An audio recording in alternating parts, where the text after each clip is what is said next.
Ito na yung huling video natin no, sa factoring polynomials. At ngayon naman magfo-focus tayo sa quadratic trinomial of the form ax squared plus bx plus c.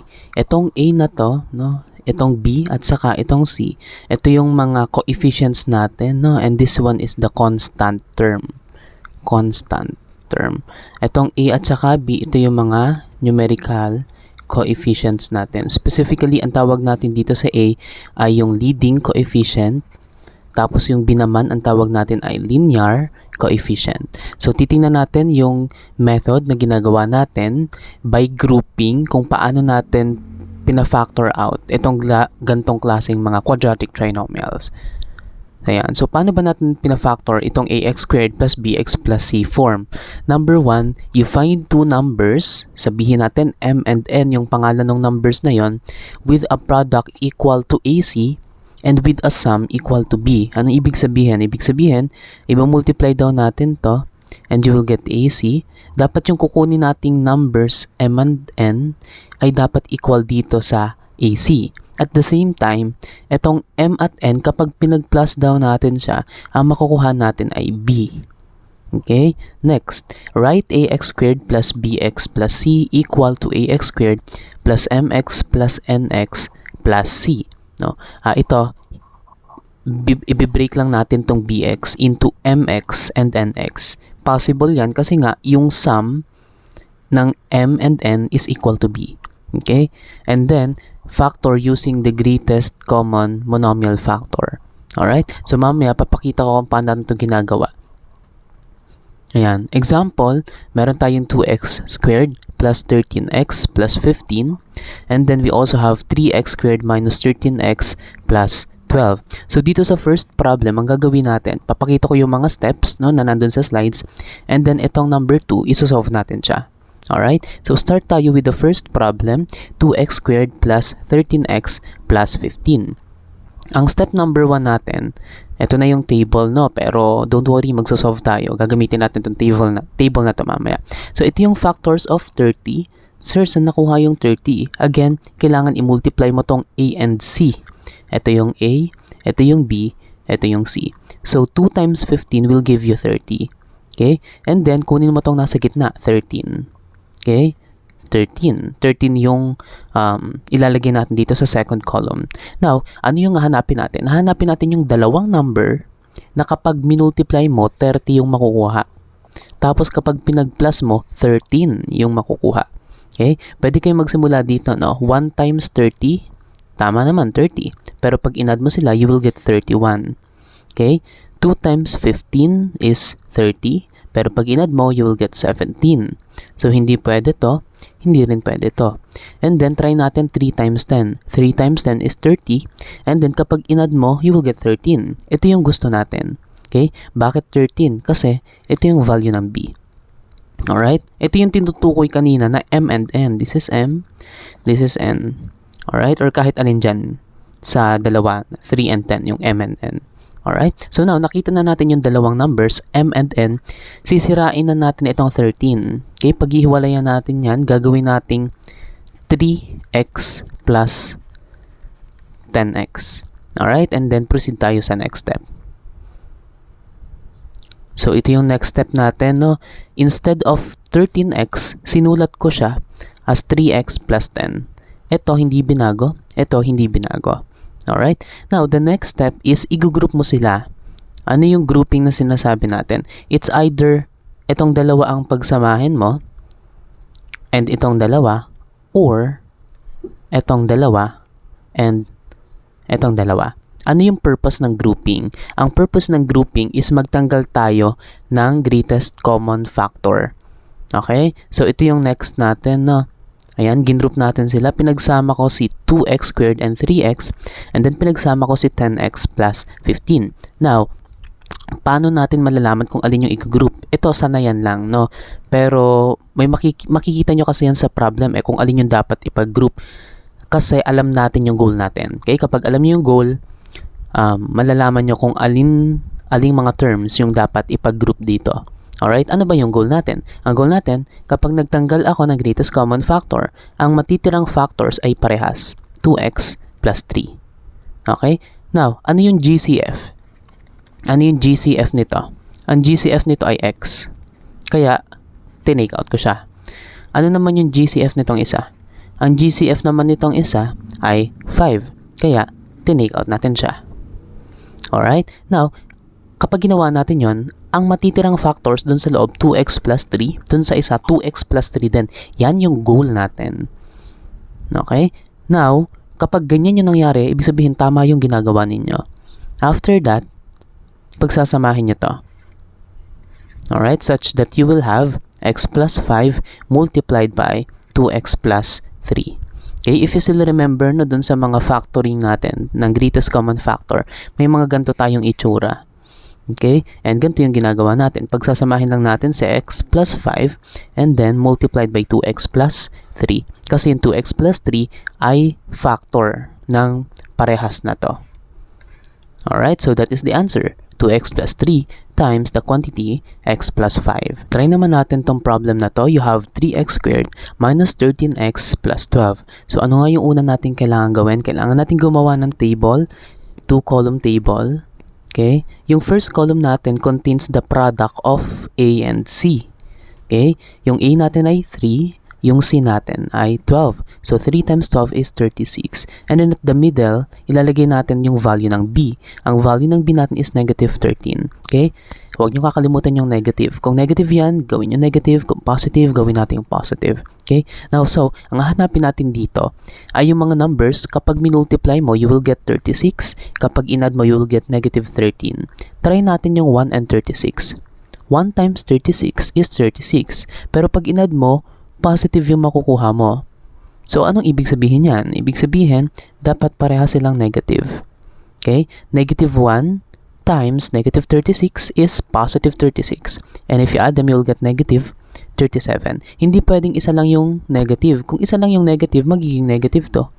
Eh, hindi negative yan, no? Positive yan. Positive 36. Okay? So, hindi natin nakuha sa negative 13. Let's proceed. Let's try negative 2 times negative 18. Negative 2 times negative 18 is positive 36. And if you add them, you'll get negative 20. Hindi pa rin natin nakuha. But as you can see, we're getting closer and closer to negative 13. Right? Try naman natin negative 3 times negative 12. Negative 3 times negative 12 is positive 36. And if you add them, you'll get negative 15. So, malapit na. Konti na lang. Try natin negative 4 times negative 9.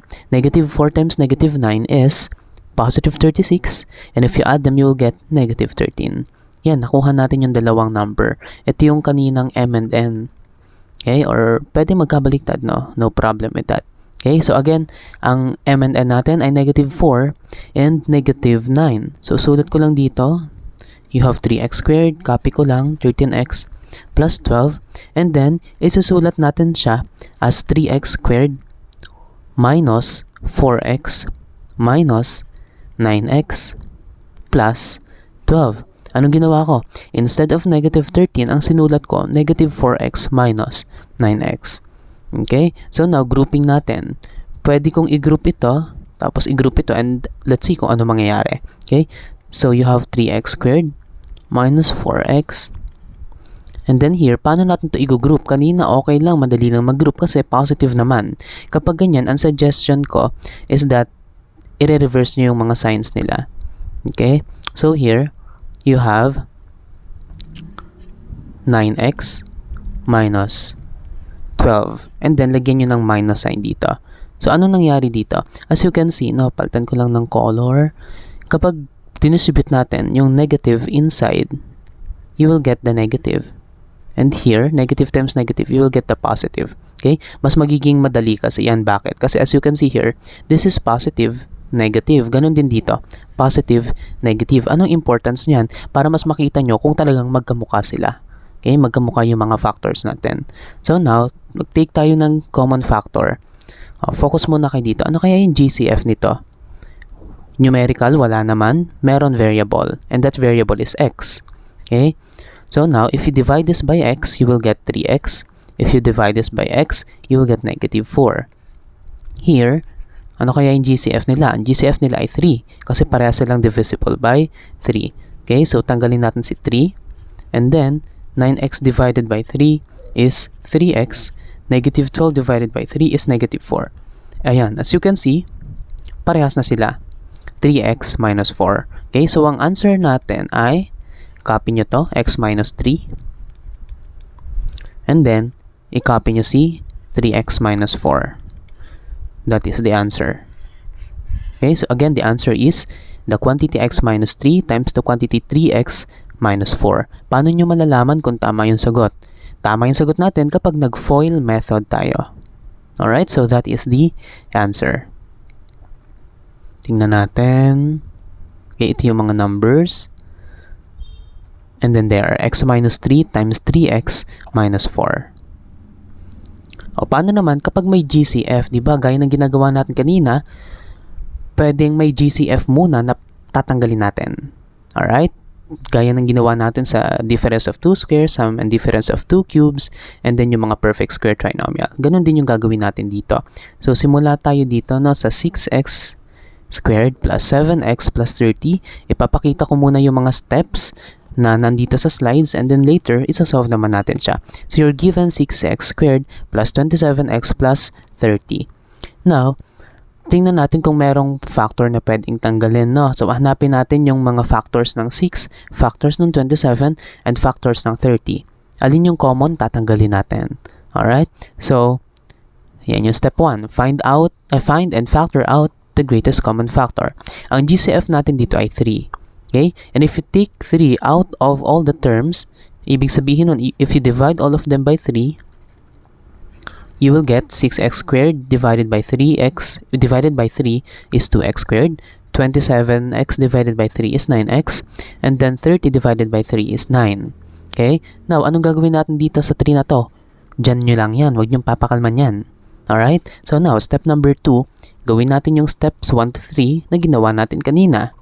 Ano nga yung step na yun? Hahanap tayo ng mga numbers. Numbers na kapag minultiply mo, will give you 20. Kapag inad mo, will give you 9. Okay? So, try nga natin yon. Kapag minultiply mo, magiging 20. Kapag inad mo, magiging 9. Try natin ang 1 times 20.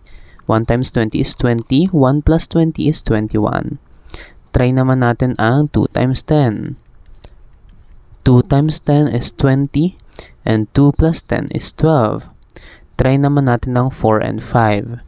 Okay, 4 times 5 is 20, 4 plus 5 is 9, and there, you now have the numbers 4 and 5.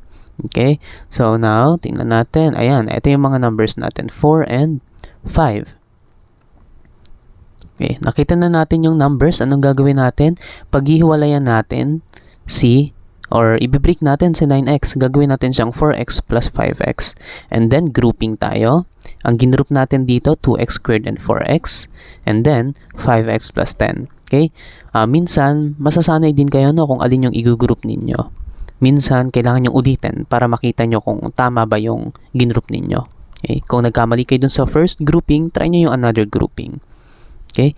Next, ayan, nag-take out tayo ng greatest common factor. Ang common factor nito ay 2x. And if you divide both of them by 2x, 2x squared divided by 2x will give you x. 4x divided by 2x is 2. And here, ang greatest common factor natin ay 5. 5x divided by 5 is x. 10 divided by 5 is 2. Parehas ba sila? Yes, you have x plus 2 and then x plus 2. So, yung final answer natin is x plus 2 times the quantity 2x plus 5. Pwede ba magkabaliktad to? Yes, pwede. Pwedeng 2x plus 5 times the quantity x plus 2. Alright, so that is the answer. Pero, huwag niyong kakalimutan yung greatest common factor. Remember, tinanggal natin si GCF kanina. So, ngayon, isasama niyo siya. So, that is the final answer. Ito yung GCF. Ito. Times this, times this. Alright? So, yan. Try naman natin to. 30x squared minus 85x plus 25. So, ano ba yung mga factors ng 30? Again, hanapin muna natin yung GCF. Ano yung factors ng 30? Siyempre, 1, 2, 3, ano pa ba? 5, 6, 10, 15, 30. Okay? Yung 85 factors niya ay 1, 5. pwede nyong gawing yung prime factorization na natutunan nyo ng elementary, pwede nyong gawin. Pero in this case, ibibigay ko na yung mga mga factors ng 85. So pwede nyo rin naman gamitin yung calculator. Try kayo i-divide yung 85 sa other numbers and you can see kung talagang factor siya. So here you have 17 and 85, and then sa 25 is 1, 5 and 25. Ano yung mga common? Common si 1, common din si 5. Aside from that, wala na. Okay? So, ang greatest common factor natin dito, ang GCF natin is 5. Kapag nakita na si GCF, ano nga gagawin? I-divide silang lahat by 5. Okay? So, start tayo. 30x squared divided by 5. 30 divided by 5 is 6. And then, copy natin si x squared. 85 divided by 5 is 17. Copy natin si x. 25 divided by 5 is 5. Ayan. And then don't forget the GCF 5. Okay? Now, meron tayo ditong trinomial. Anong gagawin natin? Yung method na ginawa natin kanina. Alright? You have to find two numbers na kapag minultiply natin will give us 30. Bakit 30? Kasi 6 times 5. Okay? And then kapag inad natin will give us negative 17. And then kapag inad natin, will give us negative 17. So ano kaya yung mga numbers na yon? Start natin sa 1 times 30, pero dapat yung isa negative. Okay? I mean, dapat parehas silang negative. Bakit? Kasi if both of them are negative, if you multiply them, you will get positive. And if you add them, you will get negative. Okay? So let's try negative 1 times negative 30. If you multiply them, you will get positive 30. Pero pag inad mo, you will get negative 31. Try naman natin 2, negative 2 times negative 15. Okay? Negative 2 times negative 15 is positive 30. And if you add them, you will get negative 17. Ayan, nakuha natin yung dalawang numbers. So, anong gagawin natin? I-copy ko lang to. So, I have 6x squared minus 17x plus 5. I am going to rewrite this to 6x squared minus 2x minus 15x plus 5. Sir, anong ginawa natin? Itong negative 17x, sinulat ko lang as negative 2x minus 15x. Okay? Remember, parehas lang yan. Okay? Next. Okay, grouping naman tayo. So, you have here 6x squared minus 2x. Pwede nyong i-group to. And then, i-group natin to. May makikita naman kayo dyan, mapapansin nyo. Ito parehas divisible by 5. Ito parehas divisible by 2. Also divisible by 2x. So, ganun nyo siya pwedeng tingnan. Alright, but then again, masasanay din kayo as you practice. Okay? So, i-group natin to. I have here 15x positive. And then, this will be negative minus 5. Bakit nga pinapalitan yung sign? Kasi gusto natin, parehas lang siya dun sa naunang group na positive-negative. Ito rin, positive-negative. Pero kapag pinalitan nyo yung signs nila, ninegate nyo yung sign nila, dapat negative itong nasa labas. Okay? So now, tanggalin natin si greatest common factor. Dito sa first group natin, ang GCF natin ay 2x. Okay? If we divide both of them by 2x, 6x squared divided by 2x. O, try natin dito. Sulat natin. 6x squared divided by 2x. 6 divided by 2 is 3. X squared divided by x is x. Okay? So, this becomes x. 3x. And then, negative 2x divided by 2x is negative 1. Okay. O, dito naman tayo, you have 15x minus 5. Ano ang greatest common factor natin? Ang GCF natin dito ay 5. So, ilalabas ko na si 5. So, now, 15x divided by 5, that will give you 3x. And then, negative 5 divided by 5 will give you negative 1. Parehas na ba sila? Yes. Meron kang 3x minus 1 dito. And then, you have 3x minus 1 here. Okay? So, ang final answer natin is, unahin natin si GCF para hindi makalimutan. Ito yung GCF natin, 5 times, pagsamahin nyo to, 2x minus 5 times, ito, 3x minus 1. Okay? Huwag kayong magkakamali na gawin siyang 3x minus 1 squared ha, kasi nakita nyo, dalawa. Hindi ganon. Kasi common factor siya. Okay? So, that is the answer, 5 times 2x minus 5 times 3x minus 1. Okay? So, tingnan natin yung answer. There, 5 times 3x minus 1 times 2x minus 5.